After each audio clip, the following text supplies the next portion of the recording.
Bonjour, je suis Baptiste Bézé, je suis le cofondateur de Team Bakery et je vous souhaite la bienvenue dans ce nouvel épisode de Learning by Doing. Aujourd'hui, on va aborder un thème qui me tient à cœur, c'est celui des interruptions au travail. Comment mieux gérer les interruptions au travail? Je vais vous donner 5 astuces pour mieux les gérer. Et on va voir d'abord qu'est-ce que ça veut dire les interruptions au travail. Alors, le premier point, je pense qu'on le partage, c'est que les interruptions au travail sont monnaie courante. Pourtant, on a du mal à mettre un chiffre, mais ils ont un coût considérable. Alors, il y a plusieurs études qui sont sorties sur le sujet, mais il faut en moyenne près de 30 minutes pour se replonger dans une tâche après avoir été interrompu. Donc, ça veut dire que mis bout à bout, ces interruptions coûtent du temps, de l'énergie, in fine de l'argent et de la performance à l'ensemble de l'équipe. Donc la question à laquelle on va essayer de répondre ensemble aujourd'hui, c'est comment mieux les gérer et soulager sa charge mentale. Alors, le premier point à avoir en tête, c'est que les interruptions ne sont pas un problème en soi. On a aussi mis la main sur une étude récente, je mettrai le lien dans la description de cet épisode, qui a fait le point sur toutes les études, une sorte de méta-étude concernant le sujet des interruptions au travail. Voilà les principales conclusions à laquelle sont arrivés les auteurs de cette analyse. Premier point, les interruptions coûtent du temps et peuvent entraîner des erreurs. Second point, les interruptions courtes sont moins perturbantes que les interruptions longues. Troisième point, les interruptions survenant lors d'une pause naturelle dans une tâche sont moins perturbantes. Les interruptions qui ont un rapport avec la tâche en cours sont moins perturbantes. Reprendre une tâche trop rapidement peut entraîner des erreurs. Le temps mis à se replonger dans la tâche peut s'expliquer par ce qu'on appelle le processus de récupération en mémoire. On voit bien ce qu'il y a derrière ce terme un peu jargonnant, c'est le fait de se replonger dans le contexte dans lequel on était juste avant. Les personnes sont presque aussi souvent interrompues par elles-mêmes que par des sources externes. Ça, c'est un travail hyper intéressant sur soi. Les gens travaillent souvent sur plusieurs tâches en même temps et dans ce cas, les interruptions sont importantes pour suivre ces différentes activités. On n'a pas besoin de faire que du monolithique, que d'une seule tâche à la fois. Les interruptions peuvent être une source de stress, en particulier les interruptions par email.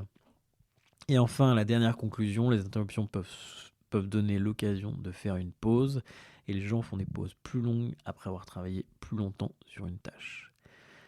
Donc tout ça pour dire que les interruptions ne sont pas toujours un problème. Elles sont même parfois nécessaires. Mais quand les interruptions sont trop fréquentes, que vous sentez submergé, alors il est temps d'agir. Voilà donc 5 astuces pour mieux les gérer. Première astuce, essayez de tenir un journal des interruptions. Alors ça peut être votre to-do list, mais avant de parler à vos collègues, assurez-vous de baser sur des éléments tangibles. Tenir ce petit journal, alors pas besoin d'avoir un cahier complet, j'espère pas, mais au moins de repérer les patterns, les moments classiques dans lesquels les gens viennent vous interrompre. C'est de se donner les bases pour faire des feedbacks vraiment efficaces autour de soi. Pensez notamment à noter ce qui vous a interrompu, la personne, l'objet, l'heure et la date, voir s'il y a un pattern. Est-ce qu'il y a un sujet dans l'interruption qui revient de manière récurrente? Est-ce qu'elle était pertinente, nécessaire? Est-ce qu'elle était urgente ou non? Tout ça, c'est effectivement faire une sorte de mini-audit, format journal, une sorte de mini-audit pour voir quand vous allez pouvoir changer les choses. Commencez par ce petit journal d'interruption, c'est souvent poser les bases de quelque chose de très constructif. Seconde astuce, prévoir une réunion récurrente pour les questions non urgentes. Alors on parle aussi d'office hour parfois en anglais. Si vous remarquez que beaucoup d'interruptions sont liées à des sujets non urgents, vous pouvez mettre en place une réunion hebdo, une réunion ouverte sans agenda pour traiter en équipe. Proposez à vos collègues de noter pendant la semaine les questions qui leur viennent. Et ils peuvent attendre de les aborder à ce moment précis. Alors c'est soit une réunion avec plusieurs personnes, soit c'est juste en one-one, vous avez un créneau dédié à...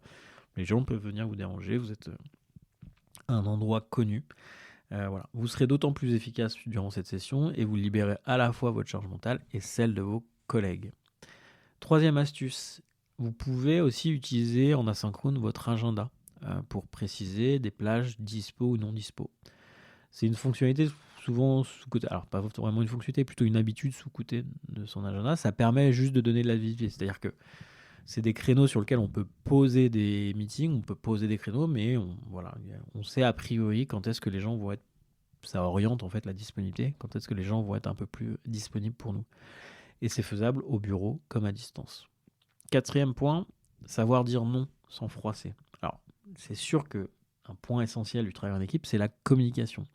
On sait que dire non, c'est difficile. D'ailleurs, on a un épisode complet sur le sujet que je vous mettrai en description de celui-ci. Si vous voulez aller voir, on a fait 7 recettes un peu magiques pour dire non de manière positive à ses collègues. Mais ça fait vraiment, ce fait de dire non fait vraiment partie du travail de manager, du travail de coéquipier aussi. Donc voilà, ne pas oublier qu'il faut savoir dire non et qu'il faut être de plus en plus à l'aise à dire non. Et que c'est souvent un non de réorientation, c'est rarement un non définitif. Mais tout ça, ça contribue à poser un cadre constructif, convivial et efficace pour que l'équipe travaille bien. Enfin, le dernier point, le sujet des notifications.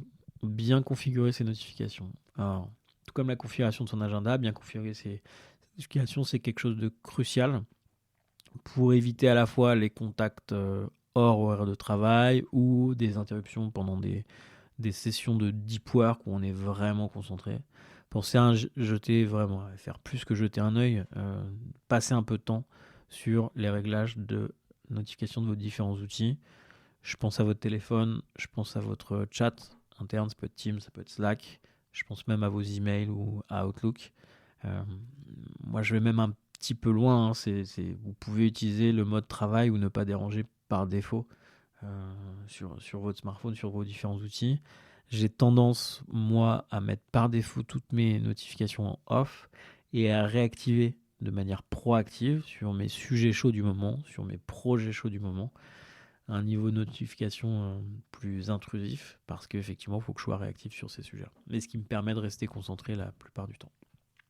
En conclusion, vous dire que les interruptions au travail sont malheureusement inévitables. Elles ne sont pas un problème en soi. Elles le deviennent quand elles sont subies et quand elles submergent notre charge mentale.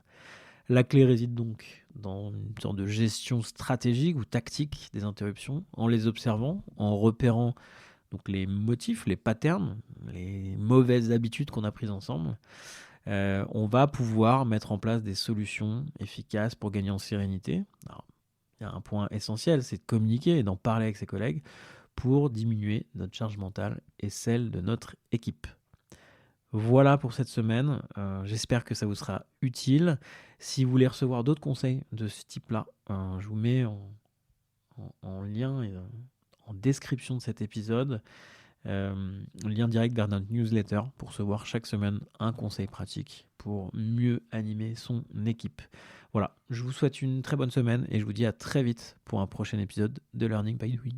À bientôt.